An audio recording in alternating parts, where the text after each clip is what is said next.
सबसे पहले हम स्टडी करेंगे thermal decomposition reaction. That means वो डिकम्पोजिशन रिएक्शन जहाँ पर हीट एनर्जी को यूज़ किया जाता है किसी भी पर्टिकुलर रिएक्टेंट को ब्रेक करने के लिए। ठीक है, तो देखिए when decomposition reaction is carried out by heating it, ठीक है, यानी कि उस पर्टिकुलर रिएक्टेंट को हम हीट प्रोवाइड करते हैं, उस हीट से वो ब्रेक हो जाता है अपने सिंपलेस्ट पार्टिकल्स में। ठीक है, तो that is called as thermal decomposition reaction. Now definition से ज़्यादा इम्पॉर्टेंट है इसके एग्जाम्पल्स, क्योंकि एग्जाम्पल्स ही आपके हमेशा पूछे जाएंगे। तो देखो सबसे पहला एग्जाम्पल है आपका कैल्शियम कार्बोनेट। ना ये नाम तो हम अभी अभी सुन के आ रहे हैं जब हमने कॉम्बिनेशन रिएक्शन पढ़ा था।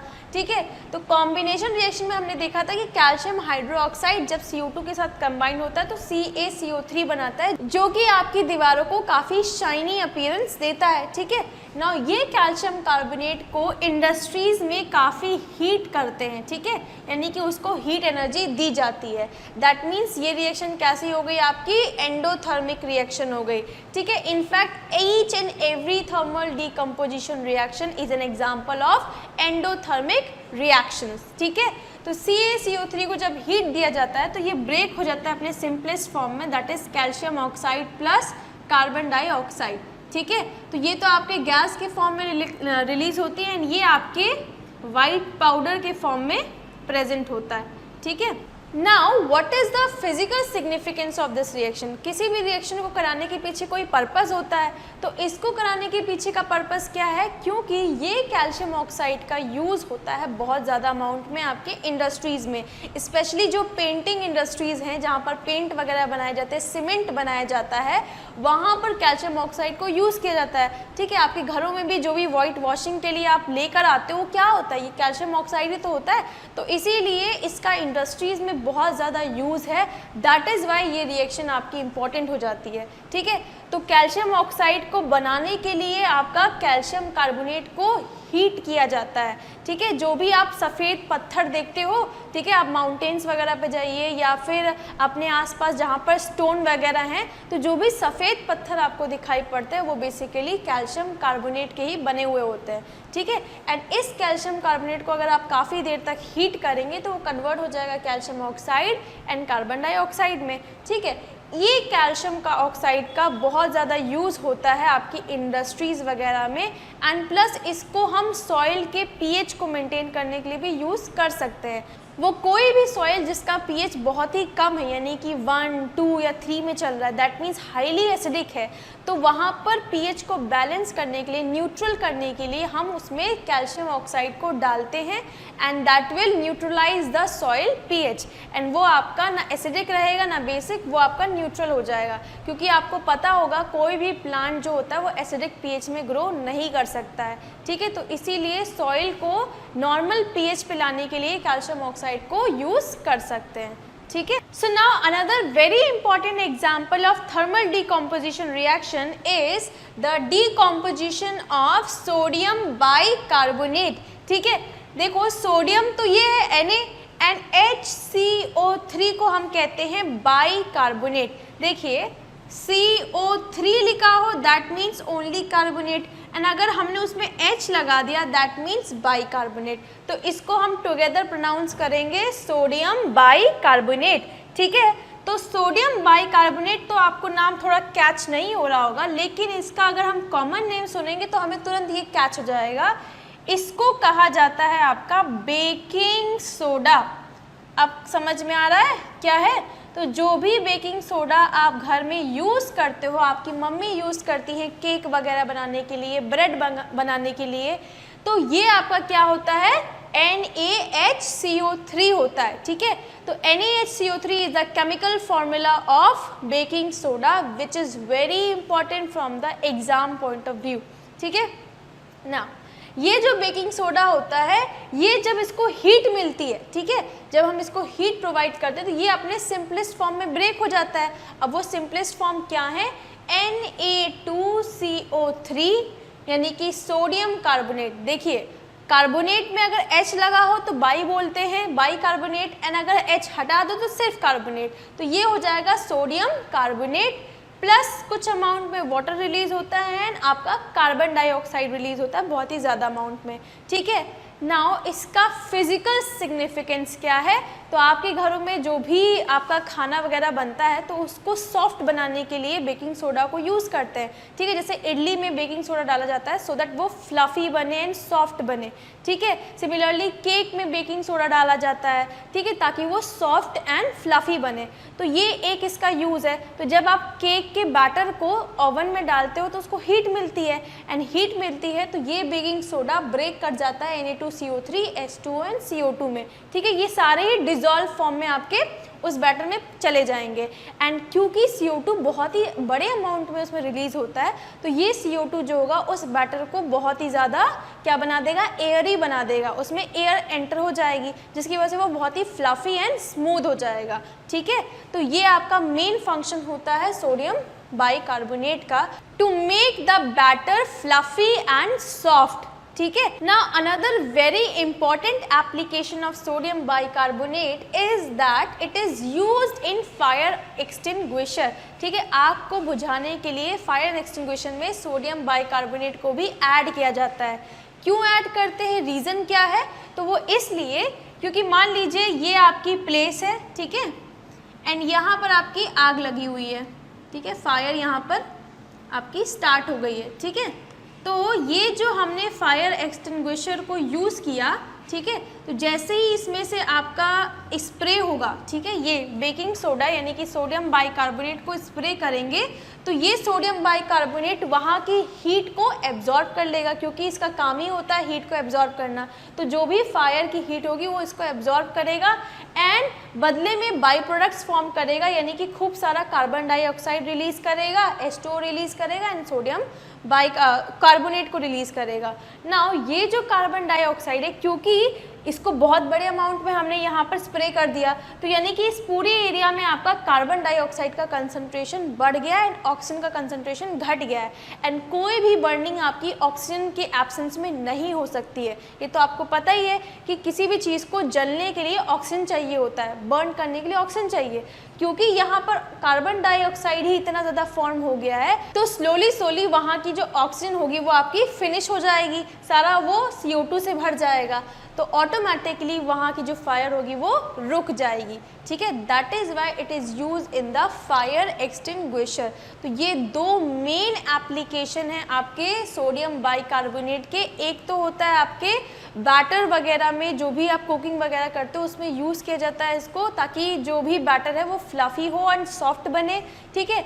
एंड दूसरा फायर एक्सटिंग्विशर में इसको यूज़ किया जाता है जहाँ पर ये आपका हेल्प करता है आग को बुझाने में, ठीक है, क्योंकि ये जब आपका हीट को यूज़ करेगा तो कार्बन डाइऑक्साइड रिलीज़ करेगा, एंड ये कार्बन डाइऑक्साइड उस एरिया में इतना ज़्यादा बढ़ जाता है कि जो ऑक्सीजन होगा उस नियर बाई एरिया में वो आपका ऑटोमेटिकली ख़त्म होने लगता है, एंड इसकी वजह से जो आग थी वो ऑटोमेटिकली रुक जाएगी या शांत हो जाएगी। क्यों? क्योंकि फायर को बर्न करने के लिए आपका ऑक्सीजन चाहिए रहता है, ठीक है। जब ऑक्सीजन मिलेगा नहीं तो ऑटोमेटिकली ख़त्म हो जाएगी, ठीक है। तो ये आपका एग्जाम्पल बहुत ही इम्पॉर्टेंट है, एग्जाम्स के पॉइंट ऑफ व्यू से बहुत बार क्वेश्चन पुटअप किया जाता है इसके ऊपर। तो इस रिएक्शन को आप अच्छे से याद रखिएगा, नाम भी याद रखिएगा कि बेकिंग सोडा कहा जाता है सोडियम बाइकार्बोनेट को, ठीक है।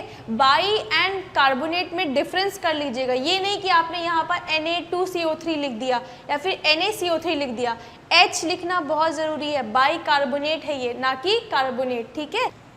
सो नाउ नेक्स्ट हेडिंग है electrolytic decomposition reaction, that is वो डिकम्पोजिशन रिएक्शन जहाँ पर इलेक्ट्रिक एनर्जी को यूज़ करते हैं किसी भी रिएक्टेंट को ब्रेक करने के लिए, ठीक है। तो देखिए, when decomposition reaction is carried out with the help of electric current the process is called as electrolysis, ठीक है। तो इसको हम इलेक्ट्रोलिसिस भी कहते हैं क्योंकि यहाँ पे इलेक्ट्रिक एनर्जी को यूज़ किया जा रहा है। Example, when electric current is pass through acidified water it decomposes into hydrogen and oxygen gas. तो this is the most important example of electrolytic decomposition reaction जिसके क्वेश्चन ज़्यादातर पूछे जाते हैं।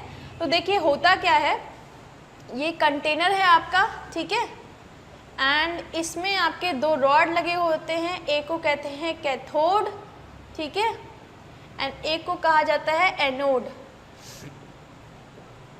एनोड जो होता है उसको नेगेटिवली चार्ज बोलते हैं, कैथोड को पॉजिटिवली चार्ज, ठीक है। ये आपका कनेक्टेड होता है, क्योंकि ये पॉजिटिव है तो नेगेटिव से कनेक्टेड होगा, एंड ये आपका नेगेटिव है तो पॉजिटिव एंड से कनेक्टेड होगा बैटरी के, ठीक है। अब यहाँ पर इसमें सोल्यूशन जो होता है वो होता है वाटर का, ठीक है। वाटर प्लस कुछ अमाउंट में या ड्रॉप में आपका H2SO4 भी डाला जाता है, ठीक है, क्योंकि आपका जो H2O है यानी कि वाटर जो होता है वो आपका कोवेलेंट कंपाउंड है, यानी कि उसमें कोई भी आयंस नहीं होते हैं, ठीक है, वो आपका कोवेलेंट है। तो इसीलिए सबसे पहले उसको आयंस में ब्रेक होने के लिए H2SO4 को डाला जाता है, सो दैट जितना भी वाटर है वो अपने आयंस के फॉर्म में रिलीज होना स्टार्ट हो जाए, ठीक है। एंड ये आयंस फिर फाइनली आपके धीरे धीरे स्लोली कलेक्ट होना स्टार्ट होते हैं कैथोड एंड एनोड पे, ठीक है। तो H2O को अपने आयंस में यानी कि H plus and OH minus में ब्रेक कराने के लिए ही आपका सल्फ्यूरिक एसिड को ऐड किया जाता है, ठीक है। That means conductivity of water को इंक्रीज करने के लिए, क्योंकि इलेक्ट्रोलिसिस पॉसिबल नहीं है अगर कंडक्टिविटी ही ना हो, तो कंडक्टिविटी को बढ़ाने के लिए आपका H2SO4 को ऐड किया जाता है, तभी वो इलेक्ट्रिसिटी वर्क कर पाएगी, ठीक है। एंड जैसे ही आपका ये आयंस में ब्रेक हो जाता है, that means H plus and OH minus, तो ये जो हाइड्रोजन है आपका वो आपका कैथोड पे कलेक्ट होने लगता है, OH माइनस आपका एनोड पे, ठीक है।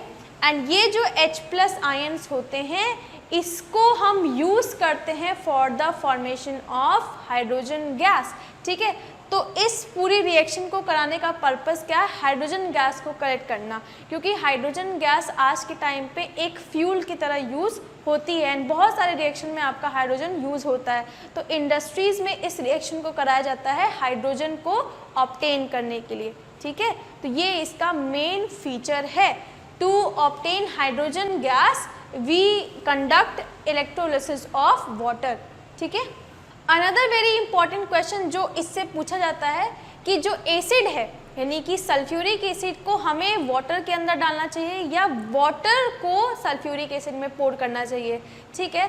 तो उसका आंसर ये है कि आपको हमेशा सिर्फ 1 या 2 ड्रॉप सल्फ्यूरिक एसिड के वाटर में मिक्स करने होते हैं। अगर आप वाटर को एसिड के अंदर डालेंगे तो बीकर तुरंत टूट जाएगा एंड हो सकता है कि वो आपका एसिड आपके हाथ पर गिर जाए, जिसकी वजह से आपका हाथ जल सकता है, बर्न हो सकता है, ठीक है। क्योंकि जो एसिड है जब उसमें पानी डालते हैं तो वो रिएक्शन बहुत ही विगरस होती है, उसमें बहुत ज़्यादा हीट एनर्जी आपकी प्रोड्यूस होती है, जिसकी वजह से आपकी जो बीकर है उसके ग्लास टूट सकते हैं एंड अगर वो आपके हाथ में पड़ गया तो आपका हाथ भी जल सकता है, ठीक है। तो इसीलिए हमेशा यूज़ करना चाहिए 1 या 2 ड्रॉप ऑफ सल्फ्यूरिक एसिड जिसको हम वाटर में मिक्स करें, ठीक है। वो इनफ होता है कंडक्टिविटी को कराने के लिए। अनदर इम्पॉर्टेंट क्वेश्चन जो इससे पूछा जाता है वो है एप्लीकेशन क्या है इलेक्ट्रोलिटिक डिकम्पोजिशन रिएक्शन का, ठीक है।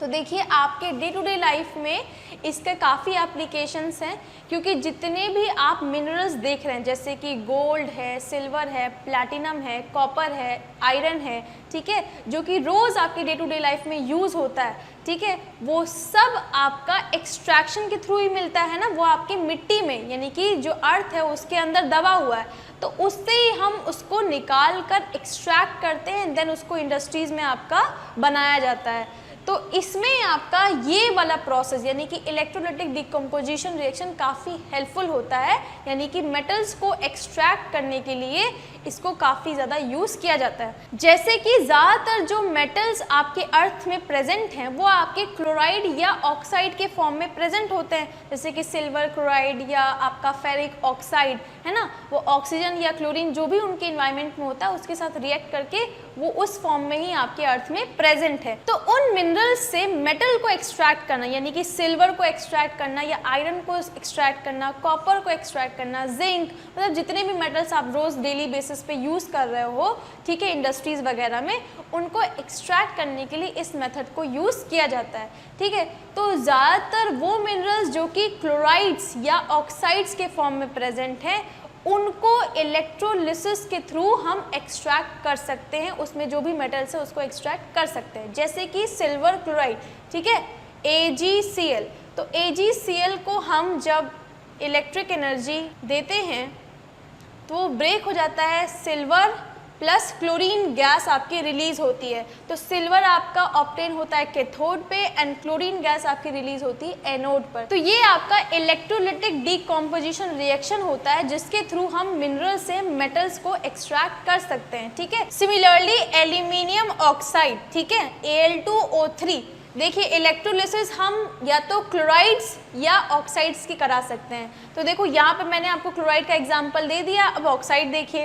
तो एल्यूमिनियम ऑक्साइड का जब हम इलेक्ट्रोलिसिस कराते हैं, ठीक है, तो उससे हमें एल्यूमिनियम मेटल एक्सट्रैक्ट हो जाता है, ठीक है। ये देखो, ये एल्यूमिनियम आपका कैथोड पर एक्सट्रैक्ट हो जाएगा एंड जो ऑक्सीजन होगा वो गैस के फॉर्म में रिलीज हो जाएगी एनोड पर।